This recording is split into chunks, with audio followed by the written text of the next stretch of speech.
again. Judgment is expected to be handed down tomorrow in Tiffany Meek's bail application. The 31-year-old is accused of killing her son, Jayden-Lee, back in May. She faces charges of murder and attempting to defeat the ends of justice. Let's take you live now to Scara Mafokoane, who is in court for us. Scara, good afternoon.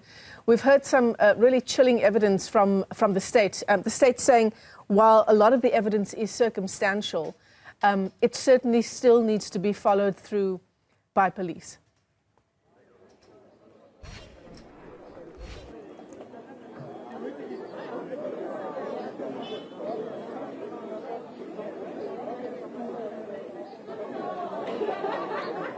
Scara, it's Michelle. Are you able to hear me? I can hear you now, Michelle, yes. Okay, wonderful. So I wanted to just go over what the prosecution had to say in terms of final arguments, closing arguments in this bail application on behalf of the state. So essentially, a lot of the evidence that police have is circumstantial. The fact that Tiffany Meek came back home in the early hours of the morning that her son's body was found, that residents who lived in the same building walked past the same stairwell and didn't see a body here lying there. And then it was only after Tiffany Meek left some hours later that Jayden-Lee's body was found. So circumstantial, but the state says it is enough to deny bail.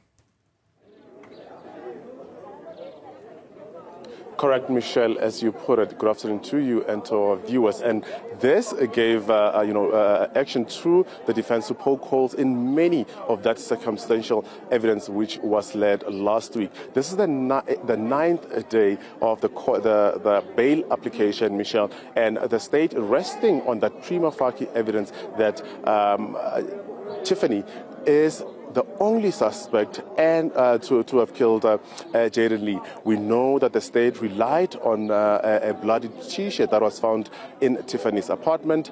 According to the state as well, they said they found a pillowcase which had blood on it. But the defense refuting that, saying actually many people, including the public, had access to Tiffany's apartment, and they're saying Tiffany was framed and there was a reconstruction around the evidence which was found by police. You know, the defense going to in length and elaborating where the body of Jayden was found, saying a security guard picked it up from the first floor and took it up to the level where Jayden and his mother stayed. So circumstantial evidence being led, but the prosecutor in the matter saying that even though it is circumstantial evidence, it's something which led police, and they were confident that they had enough evidence to effect an arrest and can prosecute Tiffany. Let's take you back to court and hear some of those arguments which were led by the prosecutor in this matter. The applicant, prima facie, is the cause of Jayden's death. And having done so, she went on an elaborate scheme, so to speak, to conceal her actions by reporting him as missing, knowing full well that he laid harm in her unit. It is our contention that for whatever reason, the applicant returned then on the 14th, on the morning of the 14th of May, at around 4 or so, 4 a.m.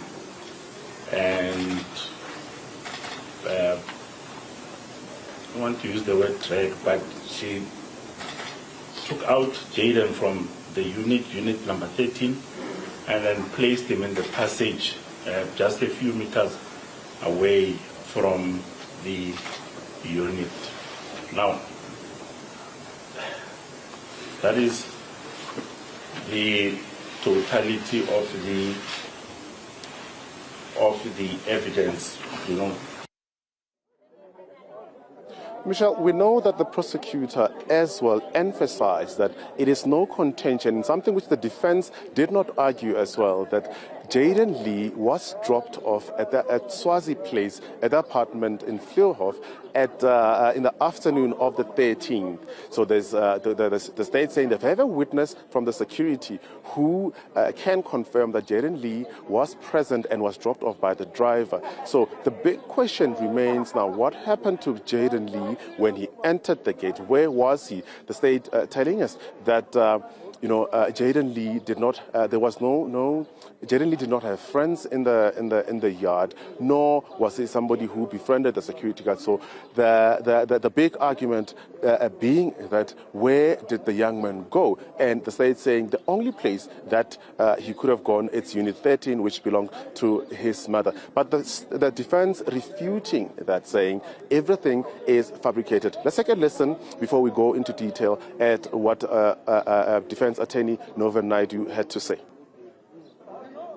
During the cross-examination, it became evident to the court that there were many flaws in the state's investigation. There were contradictions, especially in respect of the identity of the identification of the uniform of the minor child Jayden. We heard 3 different descriptions of the clothing that Jayden was wearing on the 13th of May, 2025. And the contradiction that Advocate Naidu speaks of, Michelle, is that we had a statement from Jayden-Lee's teacher who stated that Jayden-Lee was wearing a particular clothing on the day. We had a statement again from her mother, the applicant, Tiffany, who contradicted what the teacher said he was wearing. And we had another statement from the security guard. So those are 3 contradicting statements as to what was Jayden-Lee wearing on the day. Another problem, Michelle, or another something which the defense used to want to use in their favor was the timeline contradictions. According to the state, the security at Swazi Place puts Tiffany at Swazi Place the following morning at 4 o'clock in the morning. And to that effect, the defense produced a bold report showing the court that Tiffany actually left her mother's place on the morning of the 14th at 5:10. And they had that evidence which was presented in court. So the timeline differences, contradictions, and reconstruction of evidence. Surely that now will build into what the magistrate tomorrow will deliver. It's going to be a tough one for her with all the evidence that has been presented before her. And we know that the only witness in the bail application who appeared in court was the investigating officer, Michelle. Interesting to see what the court makes of all of this evidence, circumstantial or not. That's